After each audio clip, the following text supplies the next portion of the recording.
Come the first Sunday of Advent, we're going to be getting a new book on the altars of our churches.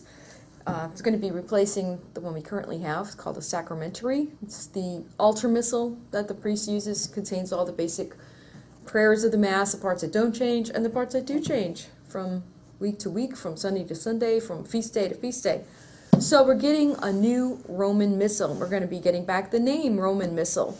And a few other things about this new Roman Missal that you probably have heard rumors about or heard people discussing, maybe seen an article or two in the paper. And in this series, we're going to just look at what's new, what's not, where did it come from, where's it going, the new Roman Missal.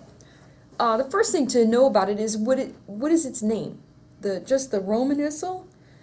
Actually, it's the third edition of the Roman Missal, the third edition of the Vatican II Missal, and it's a new translation of the whole Mass too. That's what's going to seem the most different to us here in the United States and the whole English-speaking world. It's not that the prayers have changed that much, it's that the translation has changed. The book we're talking about, the Mass book, the altar missal, the priest's, you could say, guide to all things Eucharist. What we're going to be noticing that's new is the translation. But there are some things in it that really are new. This is a book that's coming to us, you could say, the last gift of Pope John Paul. He signed it over, promulgated it during the Great Jubilee of the year 2000. We're only getting the English translation now, but the book has been around and actually in use since 2000. What's new about it?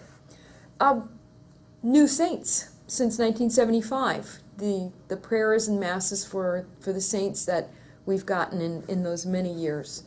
They'll be incorporated into the priest's book on the altar. New prefaces, that's that long prayer of thanksgiving that leads us into the Holy, Holy, Holy. Whole new masses in honor of the Blessed Virgin Mary, masses for special needs like time of war, time of famine, times of storms.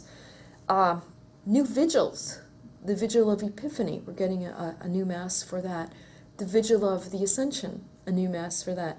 The Vigil of Pentecost, we're not just getting a new Mass, we're getting a whole vigil service on the par of the Easter Vigil service with additional readings. So a very special Pentecost Vigil service. That's a gift to us from Pope Benedict, so it's actually a very new part of the Missal. We're getting new dismissals, so we're going to be sent out to love and serve the Lord in a new way. Some of the memorial acclamations are going to notice a change in the way they're translated. You're also going to be missing one. The Christ has died, Christ is risen, Christ will come again does not appear in the new Roman Missal. The general instructions of the Roman Missal came out for us in the English-speaking world a good 7 years ago, and we've already been incorporating some of those things. You might remember being called the GIRM, G-I-R-M. That's the introduction to the book. We're now getting the rest of the book. So those are more rubrical changes, and we've already implemented them. They're already part of your daily, your liturgical experience. One aspect of the Missal that's not exactly new, but it's getting a new kind of emphasis, will be singing, or to speak of in liturgical terms, chanting. So what we now call the entrance antiphon, well, it's an entrance chant, and it's being recommended that it be sung. It can still be replaced with a hymn. That may be your experience in the parish, but the recommendation is, this is the first scripture you hear at Mass, and it's the first scriptures that the Church is using universally. So this entrance chant, communion chant. So a special emphasis on singing. Musicians have been working, you can imagine, around the clock, not just coming out with new settings of the order of the Mass, the Lord have mercy, the Gloria, the Holy, Holy, Holy, but a special team of musicians have actually been working with traditional chant music and establishing chants for the first reading, different chant tone for the second reading. There's already a special chant tone if the Gospel is read, but this is a recommendation that the liturgy have much more singing, much more that we express the liturgy in chant.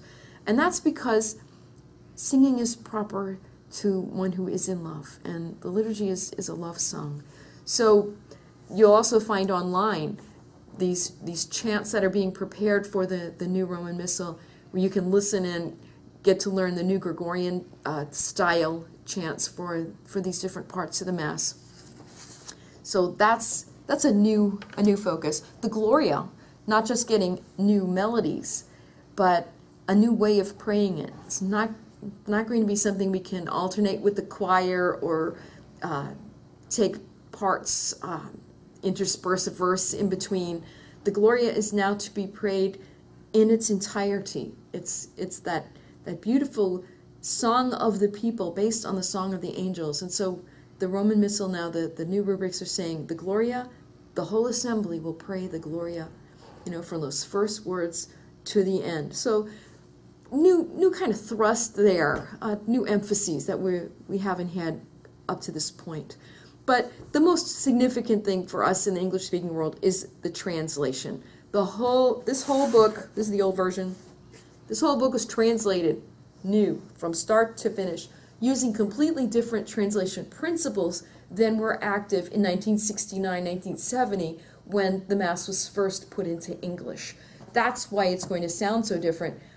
And in this, priests and people are all starting off on the same page. We really are all in this together. Having new words to these things that we've gotten so used to over the years can make your ears perk up a little bit. Maybe will help you to pay more attention to parts of the Mass that, it's always sounded the same. You just sort of have glided along with it.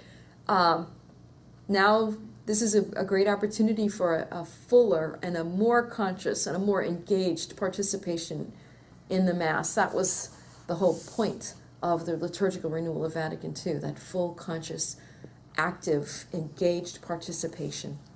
So the new Roman Missal is coming to us. It's not coming out of the blue. It's not a reversal of Vatican II. Some people have said, the Pope is trying to bring us back, back to the 50s.